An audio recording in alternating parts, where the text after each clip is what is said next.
Fascist সরকার একটি নীল নকশা নির্বাচনের মাধ্যমে জনতার রায়কে উপেক্ষা করে মেয়র ইশরাকের রায়কে কেড়ে নিয়ে ওই তথাকথিত সন্ত্রাসী ফজলুল তাপসকে তখন তারা মেয়র ঘোষণা করেছেন। বাংলাদেশের সর্বোচ্চ আদালত বর্তমানে মেয়র ইশরাকের পক্ষে, জনগণের পক্ষে রায় দিয়েছে, কিন্তু সেই রায় নিয়ে তালবাহানা চলছে। একটি কুচক্রী মহল এর বিরুদ্ধে ষড়যন্ত্র করছে। আমরা ওই ষড়যন্ত্রকারীদের বিরুদ্ধে রাজপথে থেকে দাঁতভাঙা জবাব দিব এবং ইশরাকের শপথ আমরা ঘরে ফিরে যাব না। আমাদের সংগ্রাম চলছে, চলবে। আমরা মেয়র ইশরাকের শপথ চাই এবং জনগণের রায় জনগণকে ফিরিয়ে দিতে চাই।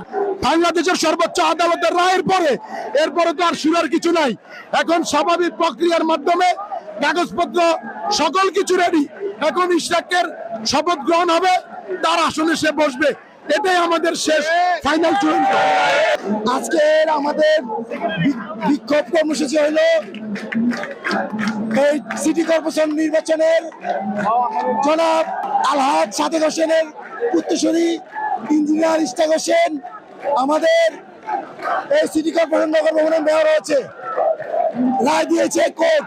কিন্তু এই ডক্টর ইউনূসের সরকার, এনসিপি সরকার এটা জড়িত করে আমাদের শপথ গ্রহণ করতেছে না। কারণ কি? একটাই কারণ, এনসিপি ডক্টর ইউনূসের ব্যবহার করে এই জায়গায় জায়গায় গুরুহাট থেকে শুরু করে বড় বড় টেন্ডার এনসিপির মাধ্যমে হচ্ছে। যদি আমাদের ইঞ্জিনিয়ার ইশরাক হোসেন শপথ নিয়ে দেয়, এগুলো টেন্ডার করতে পারবে না। তাই আমরা যত পর্যন্ত আমাদের এই ইঞ্জিনিয়ার ইশরাক হোসেন শপথ না নিবে, আমরা এই রাস্তা ছাড়বো না ইনশাল্লাহ। আমরা কোতালি থানা 32 নম্বর ওয়ার্ড, 36 নম্বর ওয়ার্ড, 37 নম্বর ওয়ার্ড সবাই থাকবো ইনশাল্লাহ। আমাদের ঢাকার কৃতি সন্তান, আমাদের ঢাকার প্রাণপ্রিয় হোতা মেয়র সাদেক হোসেন খোকো ভাইয়ের একমাত্র সুযোগ্য সন্তান জনতার মেয়র ইঞ্জিনিয়ার ইশরাক ভাই, যতক্ষণ পর্যন্ত জনতার মেয়র হিসেবে ঘোষণা না দেওয়া হয়, ইনশাআল্লাহ আমরা 32 ওয়ার্ড যুব দলের 36 যুব দল, কোতালি যুব দল, ছাত্র দল, স্বেচ্ছাসেবক দল সবাই রাজপথে আছি, রাজপথে থাকবো ইনশাআল্লাহ। এটা আমাদের কর্মসূচি। এটা আমরা যতক্ষণ পর্যন্ত রায় না পাবো আদালত থেকে, পুলিশের কাছে আমরা অবশ্যই জবাবদিহি চাই। আমরা রাজপথে আছি, রাজপথে থাকবো ইনশাআল্লাহ। ঢাকা সিটি কর্পোরেশনের যে জনতার মেয়র, আপনারা জানেন আদালতের রায়ের মাধ্যমে উনি মেয়র নির্বাচিত হয়েছেন। আমরা আশা করেছিলাম এই সরকার দ্রুতই তার শপথ করিয়ে তাকে তার দায়িত্ব বুঝিয়ে দেওয়া হবে। আমরা যারা সাধারণ নগরবাসী আছি, আমরা যে সাধারণ নগরবাসী সিটি কর্পোরেশনের মেয়রের কাছ থেকে যে আমাদের সুযোগ সুবিধা পাওয়ার কথা, আমরা সেটা পাইতাম। কিন্তু আমরা লক্ষ্য করছি একটি মহল, এই সরকার ভিতরে থাকা লুকিয়ে থাকা ফাসিস্ট হাসিনার একটি মহল এই মেয়রকে দায়িত্ব না বুঝিয়ে দিয়ে এখন গর্বেশি করতে চাই। আমরা ঢাকাবাসী মনে করি দ্রুত ইশরাক হোসেনকে তার মেয়রের দায়িত্ব বুঝিয়ে দিলে ঢাকা সিটি কর্পোরেশনের জনগণ উপকৃত হবে। আমরা সেই আশাই করছি দ্রুত এই সরকারের সুবুদ্ধি উদয় হবে যে তারা আজকে অথবা কালকে, যেহেতু শুক্রবার, এই দুদিনের ভিতরেই কালকে শপথ পাঠ করিয়ে তার দায়িত্ব তাকে বুঝিয়ে দেবে। আমরা সেই আশাই প্রত্যাশা করি। না হয় আমরা নগরবাসী এই ইশরাক হোসেনের পাশে ছিলাম, আমরা আগামীতেও থাকবো। যেই পর্যন্ত ইশরাক হোসেনকে তার দায়িত্ব বুঝিয়ে দেওয়া না হবে, আমরা এই নগর ভবনের রাস্তা কখনোই ছাড়বো না। আমরা দাবি পূরণ করে আমরা রাজপথ ছাড়বো। আমরা আসলে স্পষ্ট ভাবে বলতে চাই, বিগত 18 বছর এই দেশে যে আইনের শাসন ছিল না, গণতন্ত্র ছিল না, আজকে যারা শেখ হাসিনার দূষর, যারা বিগত পেশিবাদী সরকারের দূষর নাই, আইনের শাসনকে ভিন্ন খাতে প্রভাবিত করার জন্য ষড়যন্ত্র করছে। আমরা স্পষ্ট ভাবে বলতে চাই, এই ষড়যন্ত্রকারীদের চিহ্নিত করে শেখ হাসিনার মতো এই দেশ থেকে উৎখাত করতে হবে এবং অবিলম্বে ইঞ্জিনিয়ার ইশরাক হোসেনের শপথ পড়িয়ে তার যে দায়িত্ব আদালত কৃতক যে রায় দিয়েছে, সেই রায়কে বাস্তবায়িত করার জন্য আমরা রাজপথে নেমে এসেছি। এবং যারা এই আদালতের রায়কে অমান্য করে আমাদেরকে রাস্তায় আসতে বাধ্য করেছে, তাদের বিরুদ্ধে রাষ্ট্রীয় উচ্চ পর্যায়ের কমিটি করে তদন্তপূর্বক ব্যবস্থা নেওয়ার জন্য দাবি জানাচ্ছি।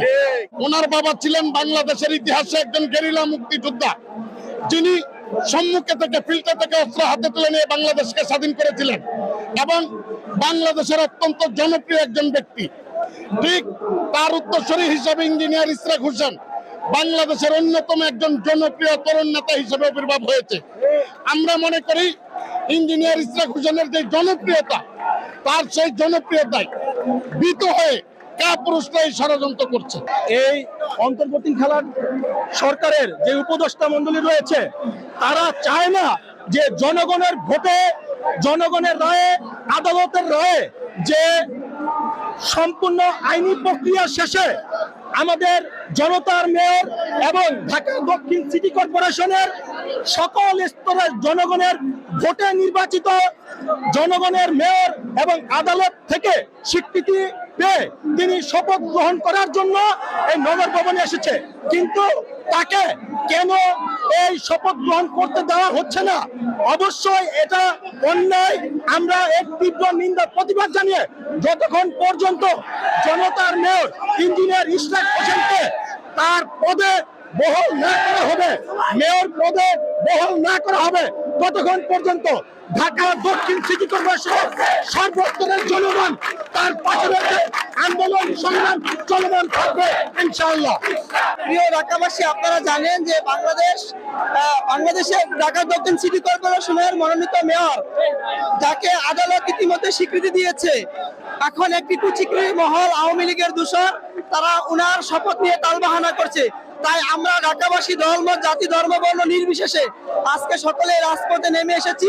ইশরাক ভাইকে শপথ না পড়ানো পর্যন্ত আমরা রাজপথে আসি।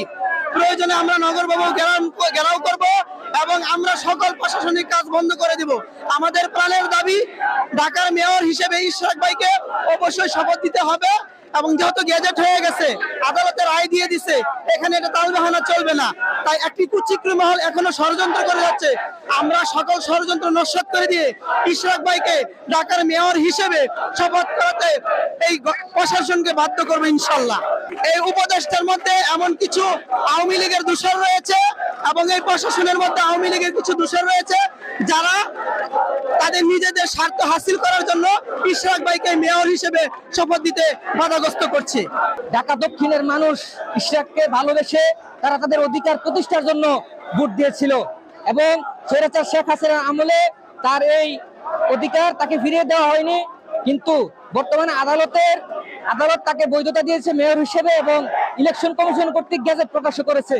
আমরা মনে করি মেয়র ইশরাকের জনপ্রিয়তা ঈর্ষান্বিত হয়ে তারা তার এই শপথ নিয়ে টালবাহানা করছে। এগুলি হচ্ছে আপনার বর্তমান সরকারেরই একটা কুচক্রী মহল, যারা স্থানীয় সরকার মন্ত্রণালয়ের দায়িত্ব আছেন, তারা চায় না জনতার মেয়র ইশরাক তার পথ ফিরে পাক এবং দক্ষিণ ঢাকার মানুষের কল্যাণে কাজ করুক। আমরা আজকে দেখেছেন যে পুরো ঢাকার মানুষ এখানে চলে এসেছে তারা তাদের অধিকার প্রতিষ্ঠার জন্য। আমরা চাই অতিলম্বে খুব দ্রুত যেন ইশরাককে মেয়র শপথ করান এবং ইশরাককে তার দায়িত্ব ফিরিয়ে দেন। আমরা কোর্টের রায় পেয়েছি, আমরা নির্বাচিত হয়েছি, সেটা কোর্টের মাধ্যমে, কোর্টের রায়ের মাধ্যমে প্রমাণিত হয়েছে। আমরা এখানে যে প্রশাসনের কর্মকর্তা বসানো হয়েছে, আমরা প্রশাসনের কর্মকর্তাকে সরিয়ে আমাদের যে ইঞ্জিনিয়ার ইশরাক সাহেবকে আমরা চাই যে উনাকে শপথ বাক্য পাঠ করানো হোক এবং আমাদের এলাকার বিভিন্ন সমস্যাগুলো সমাধান, ওনার মাধ্যমে সমস্যাগুলো সমাধান হোক, এটা আমরা চাই।